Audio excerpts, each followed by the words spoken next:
um conjunto de possibilidades para que nós possamos ter uma vida fraterna, para que nós possamos instituir não só uma igualdade falsa, mas uma igualdade verdadeira, em que nós possamos sentir o respeito pelo nosso semelhante, independente do que ele é, independente da bandeira que ele tem.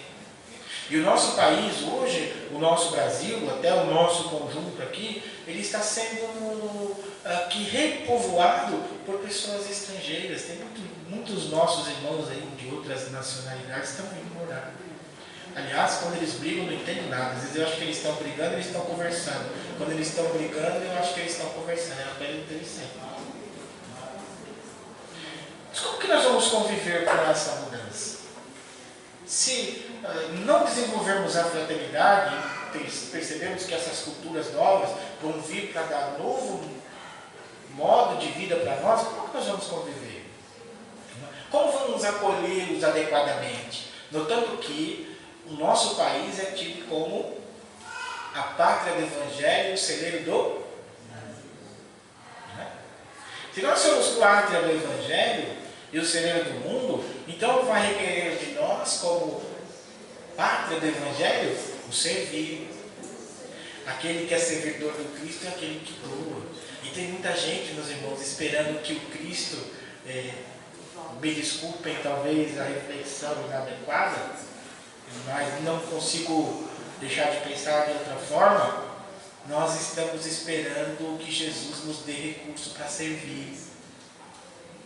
E quando Jesus vai nos chamar para servir, com aquilo que nós temos, doar aquilo que nós temos. Não precisa ter corpo bonita, não. Não precisa saber muita coisinha, não. Não precisa ter recurso, esperar ganhar na loteria para servir Jesus, não. Tem gente esperando isso. Eu vou na casa espírita, mas quando melhorar de vida eu vou ajudar lá. Aí desencarna no plano espiritual, perdi tanto tempo. Se aquele pretinho falasse isso antes, eu tinha... Então, nós hoje precisamos ter essa ideia, estarmos dispersos. O convite para vivenciarmos esse Evangelho é isso. E nós não vamos vivenciar esse Evangelho sem luta. Não espere que vai vir com luta. Não vai vir sem luta.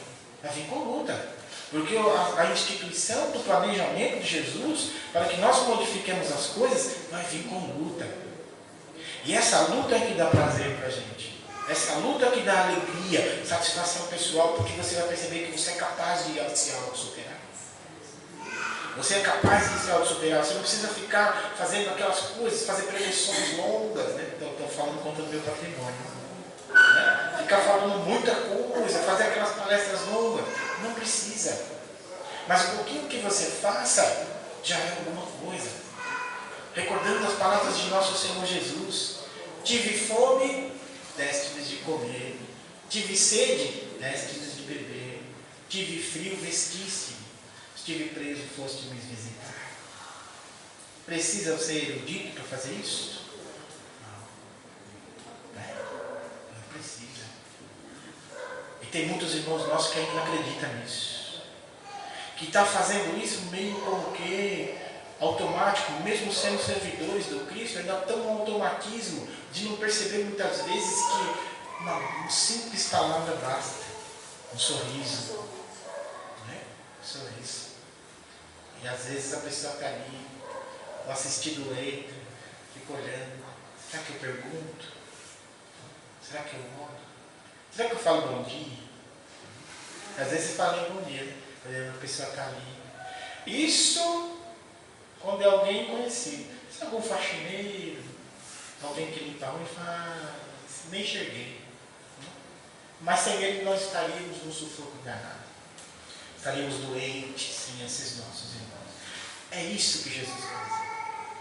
A importância que cada um tem dentro do seu conjunto de possibilidades. Que não existe essa diferenciação. Hoje eu reencarno no país, eu reencarno louros de olhos azuis. Amanhã eu recolho crioulo de black. Né? Aliás, eu tenho uma saudade, gente, que agora caiu aqui. Uma saudade. Ficou tudo rebelde, foi tudo embora. barba que eu tinha uma barba que ela já não nascia aqui. Ela nascia aqui embaixo. Então era uma coisa feia. Era uma coisa feia. Eu olhava assim e falava assim, o pessoal perguntava às vezes para mim na época, alguns dias atrás, para não falar a idade, né? Eles falavam assim, por acaso você é judeu?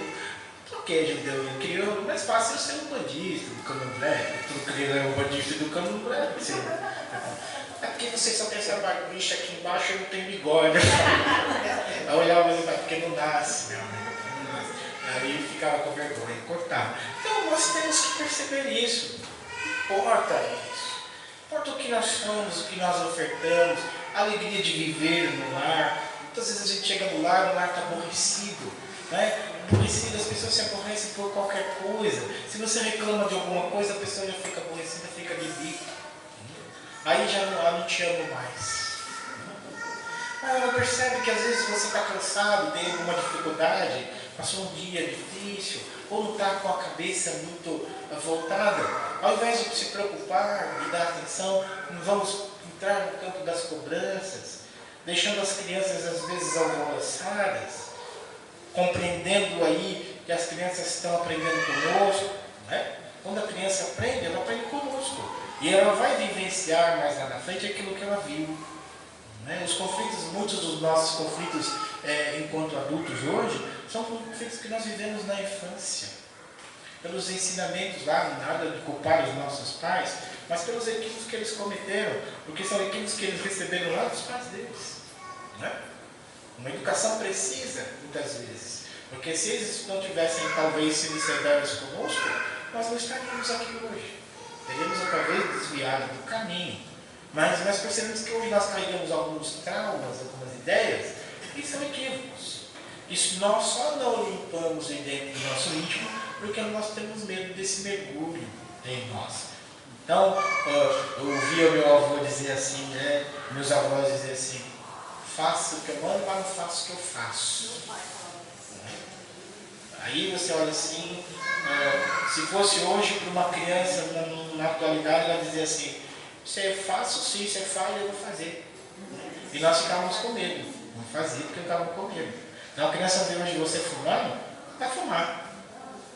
Ela vê você bebendo, vai beber. É natural. Se você não colocar um conjunto de ideias, de explicações, ela vai fazer. E o que é pior hoje, a sexualidade está explícita. Abre-se a internet e hoje as crianças são expertas nisso. Pega um pequenininho de 2, 3 anos, ele está lá. Sabe mudar de tela, sabe acessar o vídeo que ele quiser. Não é isso? Você acha que ele vai ter contato com essas informações? Como que a mente dele vai processar isso? Aí vamos pensar na questão do espírito. E se ele for um espírito com processos de sexualidade difícil de uma vida passada? Como é que vai ser? Né? Os nossos medos hoje, muita gente que tem problemas de fala, tem problemas de troca de energias, né? Aquelas que me refiro, aquelas pessoas que têm medo do abraço, elas têm medo do abraço porque têm medo do corpo do outro, né? Que é o pudor, porque elas veem a sexualidade, o toque, como algo sujo, porque é sujo, não é? Adão e Eva, eu nasci em pecado. Por que diz que é pecado? Olha, se a criação do pai e formou a família e a mãe, não pode ser pecado. Sujo é o que eu penso, não o toque. Né? E tem muita gente na terapia, deitada no divã, porque acredita nessas coisas que foram colocadas lá, está gravado aqui, no hardware. E esse hardware muitas vezes desperta com neurose, com processos psicológicos de difícil acesso para os médicos. Às vezes você passa terapia, faz terapia de meses para ele poder perceber o que está por trás daquilo que você está colocando. E na realidade você não é só para ouvir, porque você tem medo. Medo do contato com o outro, medo do olhar. Né? Medo do olhar, às vezes a pessoa fala bom dia, bom dia, será tão na neurose, bom dia por quê? Será que alguma coisa está errada?